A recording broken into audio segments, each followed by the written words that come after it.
también en España, es la lengua que nosotros manejamos, Ujú. es la lengua de cultura. El castellano es la primera lengua del mundo, con 580 millones de hispanohablantes contra 450 del inglés. De modo tal que es obvio que nosotros tenemos que hablar en castellano. Pero, y hacemos filosofía sin más como hacen en otros lugares del mundo. Calculo que en el Congo harán lo mismo, que en Alemania lo mismo, que en Rusia lo mismo, que en Japón. Intentamos hacer filosofía. No le veo mucha más consideración que eso, ¿no? Okay. El hombre piensa de acuerdo a la lengua que habla. Uh-huh. Y bueno, eso da ciertas particularidades también, porque el castellano tiene riquezas de la lengua que no tienen otros idiomas. Por ejemplo, vos no podés decir ente en francés, porque no existe la palabra. O ente en inglés, tampoco existe. Bing, bing, bang. Estamos en francés, no quiere decir absolutamente nada. En cambio, en castellano se puede hacer. Aparte, en castellano distinguimos claramente entre ser y estar, cosa que el inglés y el francés no distinguen entre ser y estar, el alemán tampoco. El castellano es una lengua metafísica por antonomasia, ¿no? Uh-huh. Gustavo Bueno decía que la idea de nada es una idea que está expresada, es un invento del castellano. Y esto es así, tenemos una lengua poderosa para hacer metafísica, ¿no? Y bueno, tratamos de hacer lo posible. Lo que no tenemos son los medios, no tenemos el manejo mediático, no tenemos el poder internacional, tenemos una capiti diminucio que hace que nosotros imitemos todo, imitemos los términos, imitemos los autores, leamos los autores que son malos, los leamos como buenos, Uh-huh. autores significantes como si fueran autores importantes, de Europa, por ejemplo, de Estados Unidos, autores que nosotros no resisten el nivel de un colegio secundario. Y sin embargo compramos los libros, los leemos, los traducimos. Bueno, este es casualmente el mal hispanoamericano, que es imitar y encima imitar lo malo.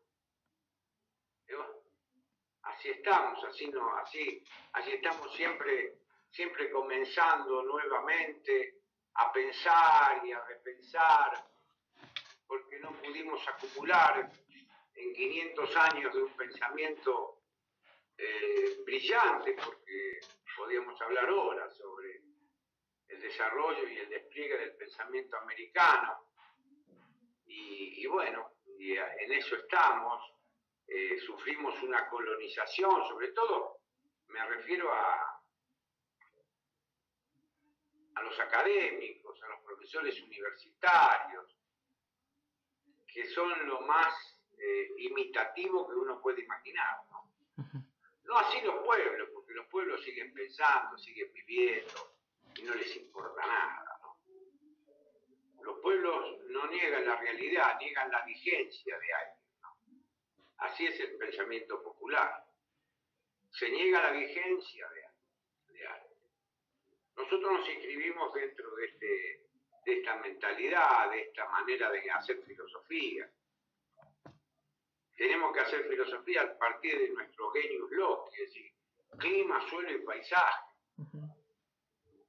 Bueno, Iberoamérica constituye una de las 5 o 6 grandes ecúmenes culturales.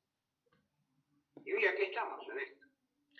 Bueno, la siguiente pregunta: ¿cuáles son las etapas más importantes de la filosofía en español dentro de Iberoamérica? Las etapas. Uh-huh. Se pregunta por las etapas. etapas de la filosofía. Y las etapas de la filosofía en Iberoamérica han sido mutatis mutandis las mismas etapas que su despliegue político. Porque nosotros pensamos a partir de nuestra situación. En general, todo el pensamiento americano es un pensamiento situado en el lugar y en el tiempo que se realiza. Y entonces tenemos las 4 o 5 etapas muy claramente distinguidas, claras. Por ejemplo, todo el periodo colonial, en nosotros ha habido una gran influencia del pensamiento escolástico, sobre todo a partir de Suárez y de toda la enseñanza de los jesuitas, básicamente. Después viene, y también durante el pensamiento en el periodo colonial, hasta 1800 más o menos, también tuvimos la influencia de Descartes, que era un discípulo lejano, pero discípulo al fin de Suárez, ¿no? Esto es lo que podríamos decir la primera etapa. La segunda etapa viene con todos los movimientos independentistas, los movimientos que forman parte de los años 1800 a 1830, una cosa así, que es cuando se da el movimiento de independencia, y ahí hay toda una influencia de la Ilustración. Todo el mundo piensa que la Ilustración es la Ilustración francesa, pero es mentira. En América hablamos castellano o hablamos español. El que tiene gran influencia ahí es la obra, un español ilustrado, que fue Feijó. El teatro de Feijó, durante todo ese periodo, se emitieron 450.000 ejemplares del teatro de Feijó. Es decir, nuestra independencia, el movimiento ilustrado de la independencia está marcado no por los franceses, como dicen todos los manuales al uso, sino por la Ilustración española. Y en este caso, el hombre que más fuerza e influencia tuvo fue un español ilustrado que fue Feijó, y su teatro, porque en realidad no era una obra de filosofía. La gente leía teatro. ¿Quién iba a leer filosofía en la colonia? Entonces, todas estas cosas hay que lentamente ir desarmándolas. Después viene con todas las guerras civiles, como tuvimos todos nuestros países, como tuvo de México a Argentina, el periodo de la guerra civil. Entonces ahí entra a tallar otra corriente que se llama el historicismo. Es decir, aquellos que intentan recuperar el valor de los pueblos, porque ya alrededor de 1850 ya teníamos tipos humanos. Es decir, América ya había dado lo mejor que dio América, que fue el criollo. El criollo, como en el caso tuyo, en el caso mío, que no, como decía Bolívar, no somos ni tan españoles ni tan indios, dio el criollo. Y ese criollo ya tenía una figura plasmada en 1850. Por eso surge el historicismo, no porque imitan a los europeos, sino porque miran para adentro. La primera vez que comenzamos a mirar para adentro, ¿qué es lo que tenemos? Y tenemos eso: el llanero en Bolivia, en Venezuela, ¿cómo se llama? El guaso en Chile, el charro en México, el gaucho en Argentina, Brasil, Uruguay, el cholo en el norte de Argentina, Bolivia y Perú, el monturio en Ecuador, el sertao también en Brasil, el jíbaro, el ladino en Guatemala, etc. Sí, América dio un tipo de hombre, un arquetipo. El historicismo trabaja sobre ese arquetipo de hombre. Después, a fines ya del siglo XIX, viene ahí sí la corriente europea, con el positivismo. Ese positivismo que era un realismo elemental, que viene de Augusto Comte, Y después en la época del centenario, de los 100 años de los movimientos independentistas, surge lo que es el vitalismo o el antipositivismo. Esas serían las etapas del despliegue del pensamiento americano. Ok, muchísimas gracias por contestar esa pregunta. La siguiente, ¿cuál es la importancia que tiene la filosofía en español frente a las demás? ¿Cuál es la importancia que tiene el español frente? La filosofía en español frente a las demás. ¿Frente a las demás? A las demás filosofías. No sé. Ya te dije lo que me parecía a mí en la primera pregunta, que tiene la ventaja de distinguir entre ser y estar en el orden metafísico. Esa es la primera. La segunda, en el manejo de la noción de nada. Y esto lo ha trabajado muy bien Gustavo Bueno. Después va de acuerdo a la enjundia intelectual de cada uno de los filósofos. El problema de los filósofos que trabajan en español es que no son leídos.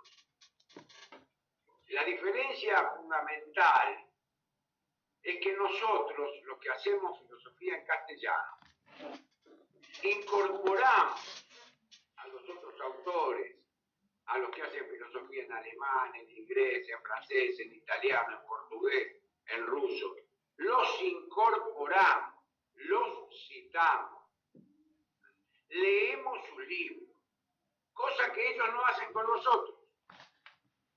No hay ningún inglés que lea un libro en castellano. No hay ningún francés que cite en castellano a alguien. No hay ningún alemán. Los únicos que citan un poco en castellano son los portugueses y los italianos. Si no, no citan.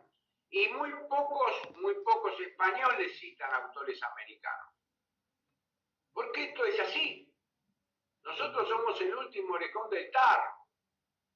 Entonces, como último orejón del tarro, en la cultura occidental, a nosotros no citan nada.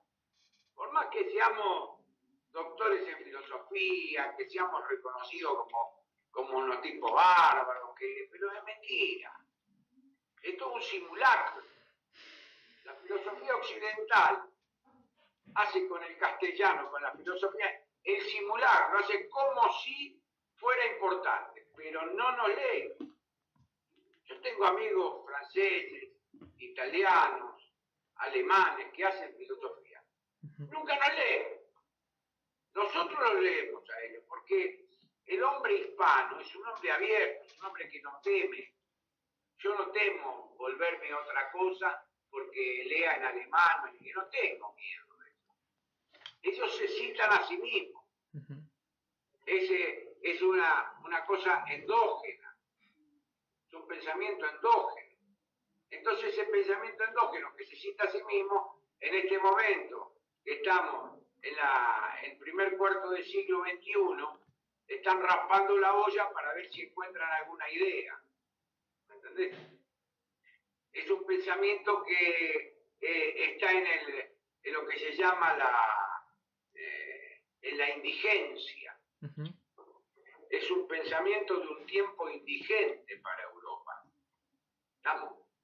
Esto se ve que la indigencia en Europa se nota en todos lados. Sin ir más lejos, fíjate qué pasó en España con Cataluña. Quieren hacer un Estado, una república, sin disparar un solo tiro, sin ningún muerto. ¿Qué es? Una revolución es una mierda de revolución. No hay ningún muerto, una revolución tiene 100, 200 muertos. ¿Vos te imaginás en México si Chiapas llega a decirse que se declara república? Tenés 300, 400 muertos en un día. Y encima los líderes le pegan un tiro en la nuca por traición a la patria. Esto te muestra la decadencia, la reacción ante semejante despropósito, desatino, de querer quebrar a España, que tiene 2000 años porque se le ocurre a unos banqueros de Cataluña que no ganan el suficiente dinero y quieren hacer de ellos un movimiento popular, todavía no mataron a ninguno, así que hasta ahora es todo una especie de simulacro, porque está agotada, no tienen un proyecto de nación. Y nosotros tenemos vitalidad, tenemos inteligencia, tenemos penetración. Argentina ha tenido filósofos extraordinarios que no le van a la saga a ninguno de estos filósofos europeos. Pero claro, no lo han leído. No los han leído. Bueno, que sigan por su camino, qué problema. A mí no me mueve, yo duermo a la noche lo más tranquilo, ¿no?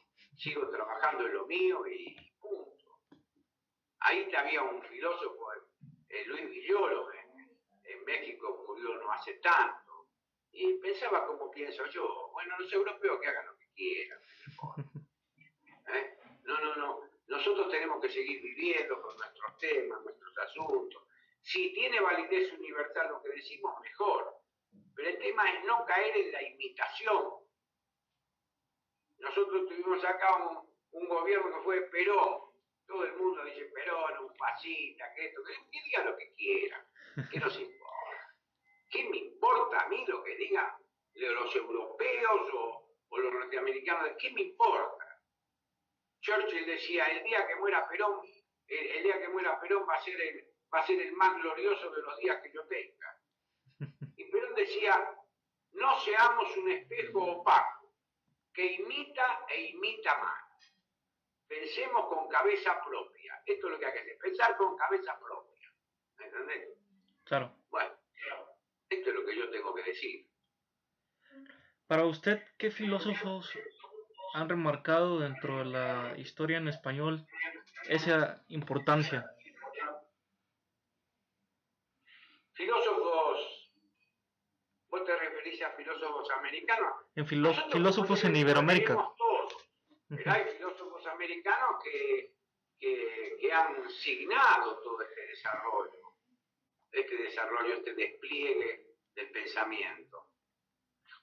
Para ir a los primeros filósofos, ustedes tuvieron a Vasconcelos, que es un señor filósofo, el autor de La raza cósmica.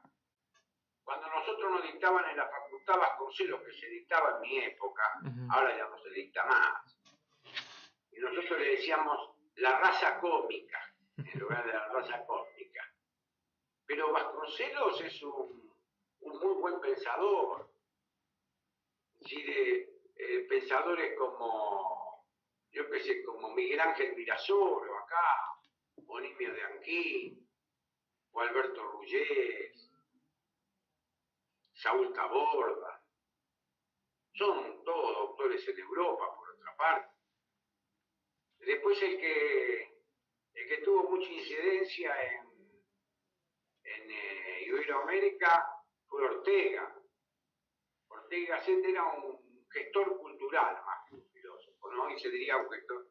Y entonces él tradujo muchos autores alemanes, por eso la gran influencia de autores alemanes sobre el pensamiento americano.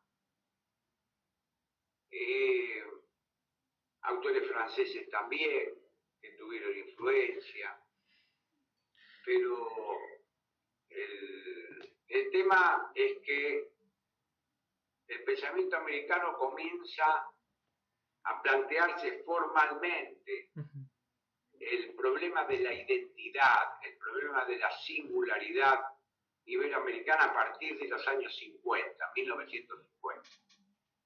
Y ahí hay tres autores que son muy importantes. El primero es el mexicano Gómez Robledo. El segundo es el filósofo existencialista peruano Alberto Wagner de Reina. Y el tercero es el principal metafísico que dio toda la filosofía en castellano, que fue el argentino cordobés Nimio de Anquín. Estos fueron los tres grandes pilares a partir del cual nace, por así decir, un nuevo pensamiento en Iberoamérica. Ok, bueno, hablando, ¿qué importancia tiene el español actualmente ¿Por qué no se le ha dado esa importancia al idioma en español? Y porque están los ingleses.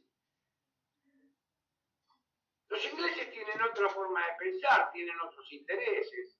Inglés, está el imperio talasocrático, anglo-norteamericano, que no son amigos nuestros, son enemigos. No porque yo entre en la dialéctica amigo-enemigo, esta es la realidad de la historia. Entonces está el imperialismo anglo-norteamericano, que es el que aprovechó todo, aprovechó nuestro movimiento de la independencia.